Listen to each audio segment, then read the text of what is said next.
लालची भाभी दिल छू लेने वाली कहानी। रात के करीब 1 बज रहा था। मेरे पति का फोन बजने लगा। वह गहरी नींद में थे, इसलिए मैंने फोन उठाकर देखा तो मेरी ननंद सलोनी का फोन था। मैंने गुस्से में फोन काट दिया और बड़बड़ाने लगी कि इसे तो रात में भी चैन नहीं है। सलोनी मेरे पति की इकलौती बहन थी और किसी न किसी वजह से अपने भाई को फोन करती रहती थी। मुझे सलोनी वैसे ही पसंद नहीं थी और रात के 1 बजे उसका फ़ोन देखकर तो मुझे बहुत गुस्सा आ रहा था। इतनी रात को क्या किसी को फ़ोन करने का वक्त है क्या? मुझे फ़ोन कट कर 2 मिनट ही हुए थे कि दोबारा से फ़ोन आने लगा। अब की बार तो मैं तंग आकर मोबाइल बंद कर दिया और मोबाइल साइड में रख दिया। पता नहीं मेरी ननद को मुझसे क्या दुश्मनी थी जो मेरी जिंदगी में मुसीबत बनी हुई थी। दरअसल मेरे पति को अपनी इकलौती बहन से बहुत प्यार था, इसलिए मुझे इन दोनों का रिश्ता एक आंख भी नहीं भाता था। पति के मोबाइल को स्विच ऑफ करने के बाद मैं सुकून से सो गई। मुझे यकीन था कि अब सुबह तक की छुट्टी हो गई।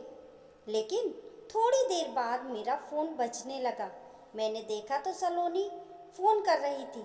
मुझे और गुस्सा आया कि ऐसी कौन सी मुसीबत पड़ गई जो रात को भी इसे चैन नहीं आ रहा।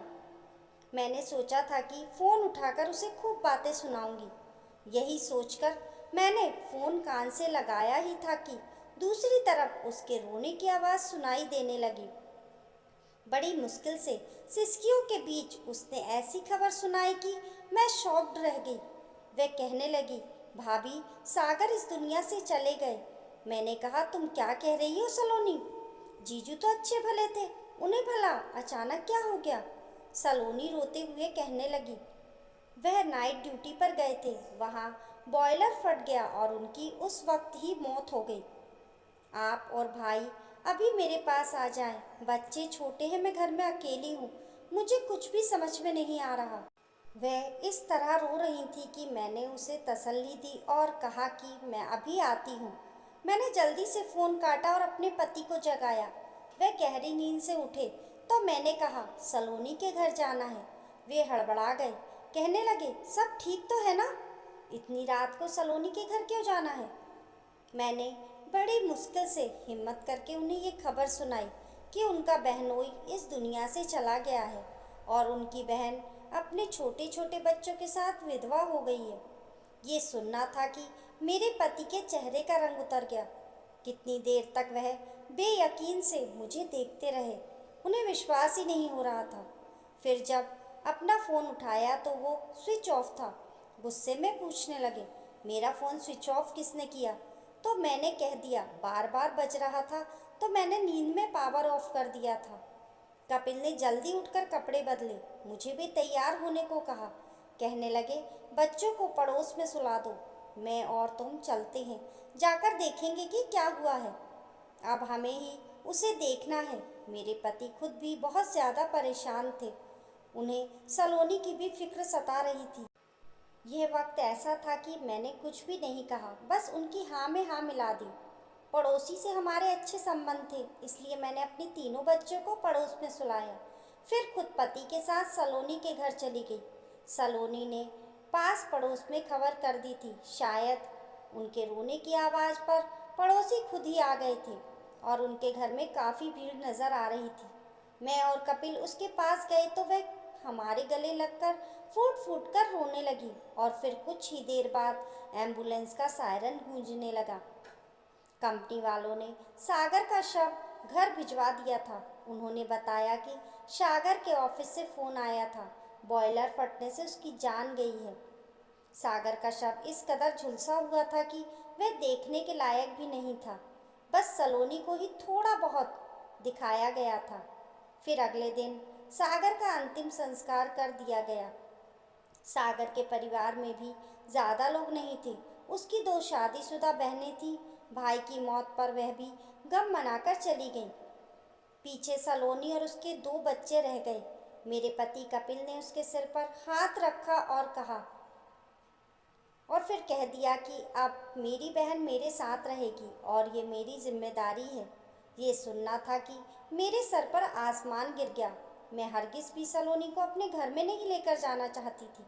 उसके 2 बच्चे और वह मेरे लिए सिर्फ और सिर्फ मुसीबत थे, क्योंकि मेरा पति उनको बहुत चाहता था और यही एक बात तो मेरी बर्दाश्त से बाहर थी।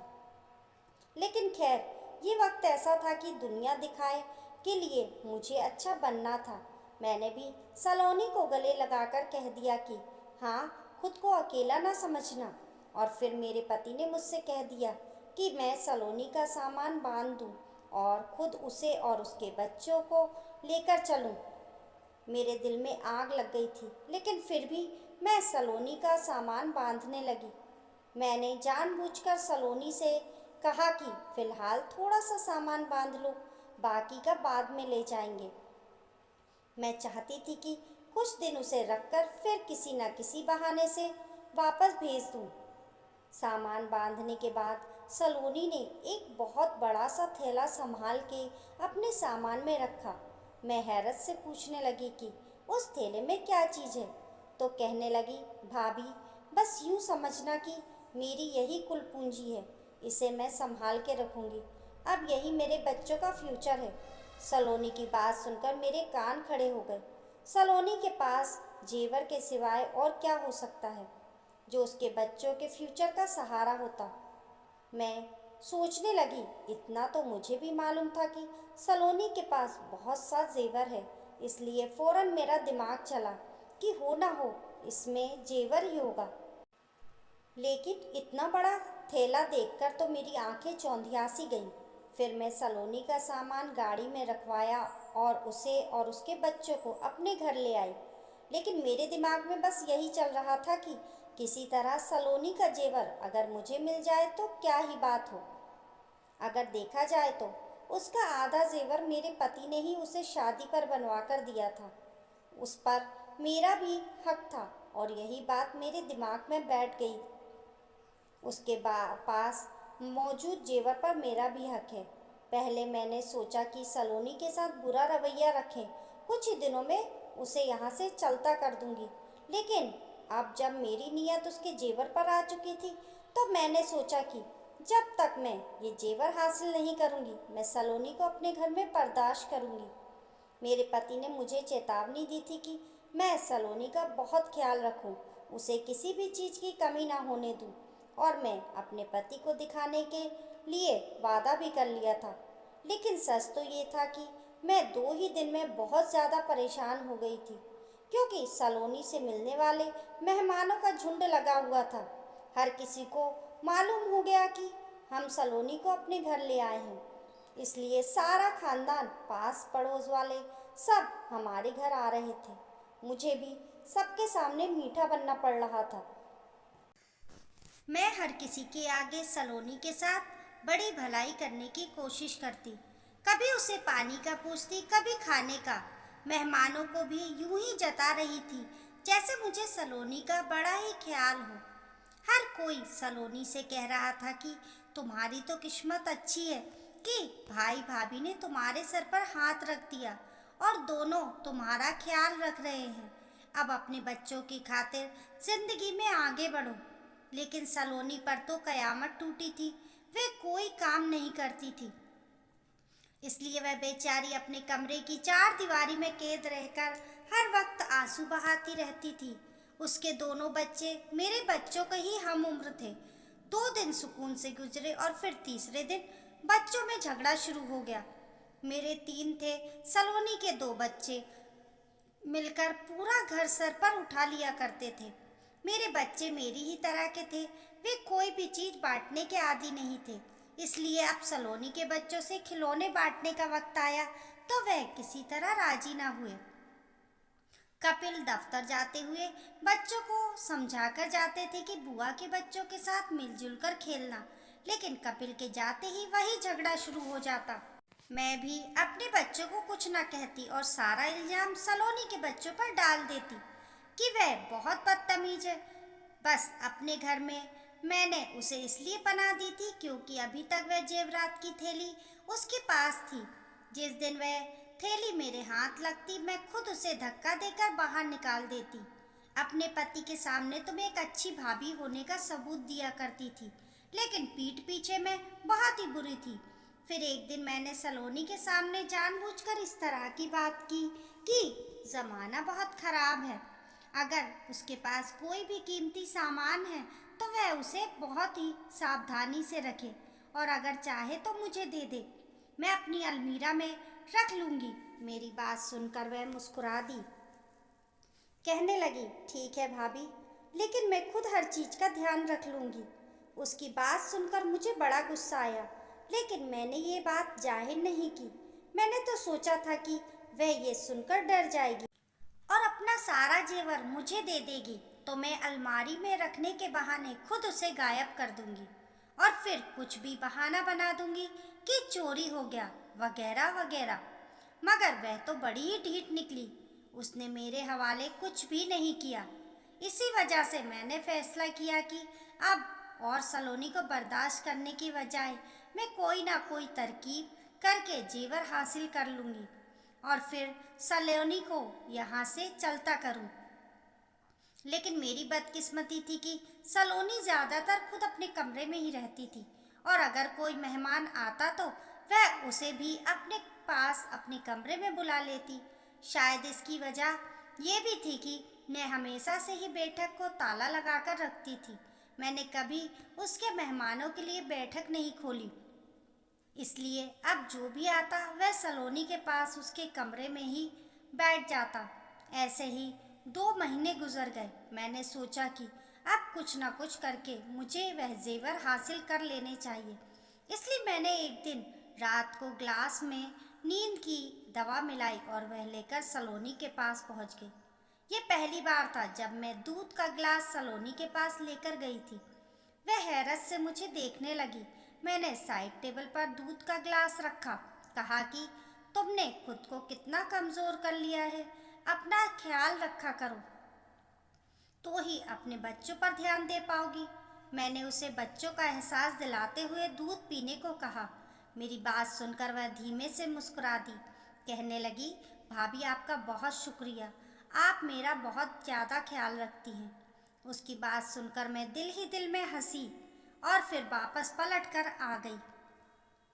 अब मुझे इंतज़ार था कि कब आधी रात होती, वह गहरी नींद में सोती और मैं जाकर उसके कमरे से जेवर निकाल लेती और फिर उसे हमेशा के लिए यहाँ से चलता करती।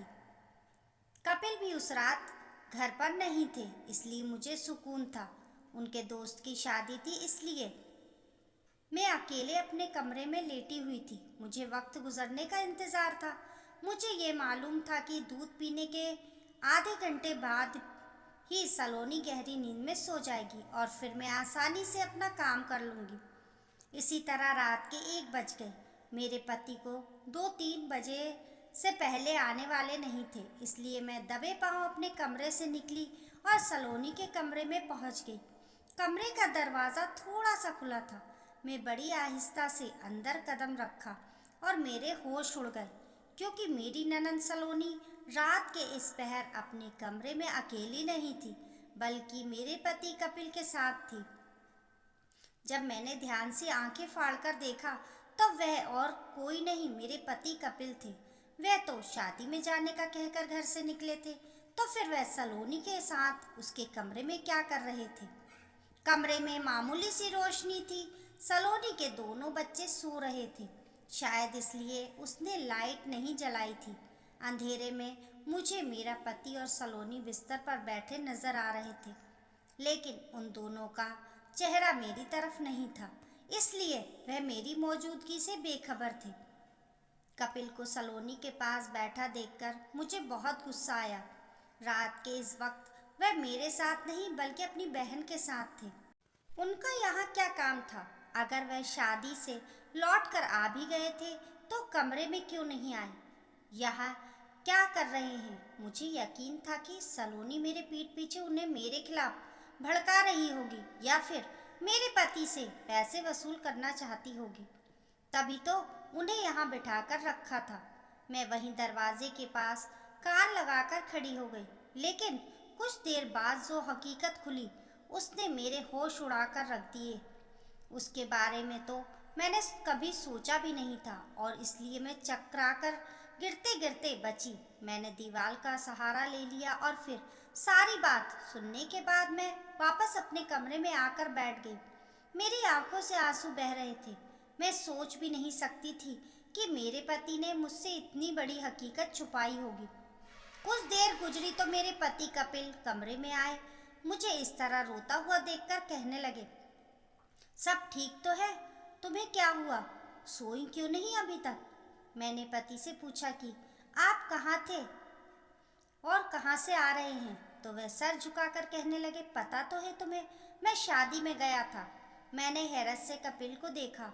वे अभी भी झूठ का सहारा ले रहे थे। फिर मुझसे बर्दाश्त नहीं हुआ तो मैं खड़ी हो गई। गुस्से में कहा कि कपिल, मैं आपकी बीवी हूँ, लेकिन आप फिर भी मुझसे बातें छुपाते हैं, झूठ बोलते हैं। मैं खुद आपको सलोनी के कमरे में देखा है और जो बातें आप दोनों कर रहे थे वह भी मैंने सुन ली है। मैं अच्छी तरह जान गई हूँ कि आप दोनों भाई बहन के दरमियान क्या चल रहा है। लेकिन दुख तो मुझे इस बात का है कि एक ही छत के नीचे रहते हुए भी मैं इतनी बड़ी बात से बेखबर रही। आपने मुझे इस बारे में कुछ क्यों नहीं बताया? मेरी बात सुनकर कपिल का सर झुक गया। वह कहने लगे, मैं डर गया था। अगर तुम्हें इस बारे में पता चल गया तो पता नहीं तुम किस तरह पेश आओगी। और मैं अच्छी तरह जानता हूँ कि तुम्हें सलोनी और उसके बच्चों का वजूद पहले ही बर्दाश्त नहीं है। अब अगर तुम्हें ये बात पता चलती कि मेरी नौकरी छूट गई है, मेरी कमाई का जरिया खत्म हो गया है, तो तुम तो पहली फुर्सत में सलोनी और उसके बच्चों को इस घर से निकाल देती। मैं बहुत ज़्यादा परेशान था, इसलिए मैं अपनी यह परेशानी तुमसे बता भी नहीं सका कि तुम उल्टा मेरे लिए और परेशानी खड़ी कर दोगी। सलोनी मेरी बहन थी। वह मेरा चेहरा पढ़ना अच्छी तरह जानती थी। पिछले 2 दिन से वह मुझे बार बार पूछ रही थी कि भाई क्या हुआ है, लेकिन मैं उसकी तकलीफ की वजह से खामोश था। फिर आज मैं शादी से भी इसलिए जल्दी लौट आया क्योंकि मेरा वहाँ भी दिल नहीं लगा। इत्तेफाक से दरवाज़ा सलोनी ने खोला था, इसलिए उसने फौरन से मुझसे अपने कमरे में बुला लिया। कहने लगी, अब मुझे बताओ क्या परेशानी है? अगर मेरे यहाँ रहने से कोई परेशानी है तो मैं अपने बच्चों को लेकर अपने घर चली जाऊंगी। आप अपनी ज़िंदगी सुकून से गुजारें। सलोनी की बात सुनकर मैंने कहा कि नहीं, ये बात नहीं है। मुझे तुमसे या तुम्हारे बच्चों से कोई परेशानी नहीं है। दरअसल मेरी नौकरी छूट गई है और इसी वजह से मैं बहुत परेशान हूँ कि अब घर का गुजारा कैसे होगा। अपने बीवी बच्चों के साथ साथ मुझ पर तुम्हारे और तुम्हारे बच्चों की जिम्मेदारी भी है और यही बात मुझे बहुत ज़्यादा परेशान कर रही है। ये सुना था कि सलोनी ने शाही रंग का एक थैला मेरे हाथ में रख दिया। कहने लगी, भाई, इसमें वे सारे जेवरात हैं जो आपने मुझे शादी पर दिए थे और वह भी जो सागर ने मुझे बनवा कर दिए थे। अगर ये आपके कुछ काम आ जाए तो क्या बुरा है। आप इन्हें बेच दें और अपना एक छोटा सा बिजनेस खोल लें। वैसे भी हमारे कोने का मकान है। अगर आप अपने घर में ही एक स्टोर खोलेंगे तो आपका कारोबार चल पड़ेगा। मैं प्रार्थना करूंगी भगवान से मेरे भाई के कारोबार में तरक्की दे। और सलोनी ने अपना सारा जेवर मेरे हाथ पर रख दिया। लेकिन मुझे ये बात गवारा नहीं थी कि मैं अपने अनाथ भांजे भांजियों का हक खाऊं और अपनी विधवा बहन के पैसों से कारोबार शुरू करूं। इसलिए मैंने उसे वह जेवर वापस दे दिए हैं। उससे कहा है कि मैं जल्द ही नौकरी तलाश कर लूँगा। बस मैं और सलोनी यही बात कर रहे थे। लगता है तुमने हमारी बातें सुन ली। कपिल सर झुकाकर बैठे थे और उनकी बात सुनकर मैं उनके कदमों में बैठकर मुझे बहुत अफसोस था कि मेरे पति ने मुझ पर विश्वास नहीं किया था। लेकिन इसमें गलती मेरे पति की भी नहीं थी, बल्कि मेरी थी। मैं तो हमेशा से उनकी बहन और उसके बच्चों के खिलाफ थी। इसी डर से वह मुझे अपनी ज़िंदगी की इतनी बड़ी परेशानी नहीं बता सके। दूसरी तरफ सलोनी पर मैं आफत थी। मैंने एक दिन भी उसे सुकून से नहीं रहने दिया था। कभी उसके बच्चों को मारती, कभी उन्हें बासी खाना देती थी और मेरे बच्चों की खातिर उसने अपना सारा जेवर मेरे पति को दे दिए थे। मैंने अपना जेवर निकालकर अपने पति के हाथ में रखा और कहा कि आप इसे बेच दें और इससे अपना बिजनेस या स्टोर खोलें। सलोनी की सलाह बुरी नहीं है। वाकई हमारा बड़ा सा कॉर्नर का मकान है। यहाँ पर अच्छी दुकान खुल जाए और तरक्की भी करेगी। मैं और सलोनी हम दोनों आपका साथ देंगे और हम मिलकर आपके साथ खड़े रहेंगे। सलोनी के लिए मेरे दिल में जो नफरत थी वह उसके इस कदम की वजह से पूरी तरह धुल गई थी। मैं जान गई थी कि वह एक नेक दिल औरत है जिसे अपना सारा जेवर मेरे पति के हाथ पर रख दिया और अपने बच्चों के फ्यूचर का भी नहीं सोचा। तो फिर भला मैं क्यों पीछे रहती। कुछ देर तो कपिल इनकार करते रहे, लेकिन फिर मैंने आवाज़ देकर सलोनी को बुला लिया। वह भी चली आई। मैंने उसे बता दिया कि मैं उसकी और उसके भाई की बातें सुन ली हैं और मैंने उसकी सलाह को बिल्कुल सही समझती हूँ। ये सुनकर सलोनी खुश हो गई। फिर मैंने अपना और सलोनी का जेवर पति के हवाले किया। मेरे पति ने वह जेवर बेच दिए और एक किराना स्टोर खोल लिया। मैं सलोनी के साथ मिलकर घर भी संभालती थी और जब मेरे पति दुकान का सामान लेने बाजार जाते थे तो हम दोनों बारी बारी से दुकान भी देखते थे।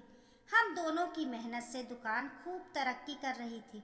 हम दोनों के बच्चे एक ही स्कूल में पढ़ने लगे और हमारी मोहब्बत देखकर बच्चों में भी मोहब्बत पैदा हो गई। मैंने सलोनी से अपनी हर गलती की माफ़ी मांगी और वादा किया था कि मुझे उससे कोई तकलीफ नहीं होगी। आज हमारे किराना स्टोर को चलते हुए 2 साल हो गए। हमारे घर में मोहब्बतों का राज है क्योंकि अब मैं सलोनी को समझती हूँ और वह तो पहले से ही मेरे साथ अच्छी थी। जब इंसान अपने रिश्तों को समझता है और दिल में नेक इरादे रखता है तो भगवान भी साथ देता है। हमारा कारोबार आज तरक्की कर रहा है। उसके फल से हमारे बच्चे भी खूब अच्छी शिक्षा हासिल कर रहे हैं और हमारे घर में खुशहाली ही खुशहाली है। दोस्तों, आपकी इस बारे में क्या राय है हमें कमेंट करके ज़रूर बताइए। पसंद आने पर लाइक और शेयर करें। ऐसी ही अच्छी अच्छी कहानियों के लिए चैनल को सब्सक्राइब करना ना भूलें।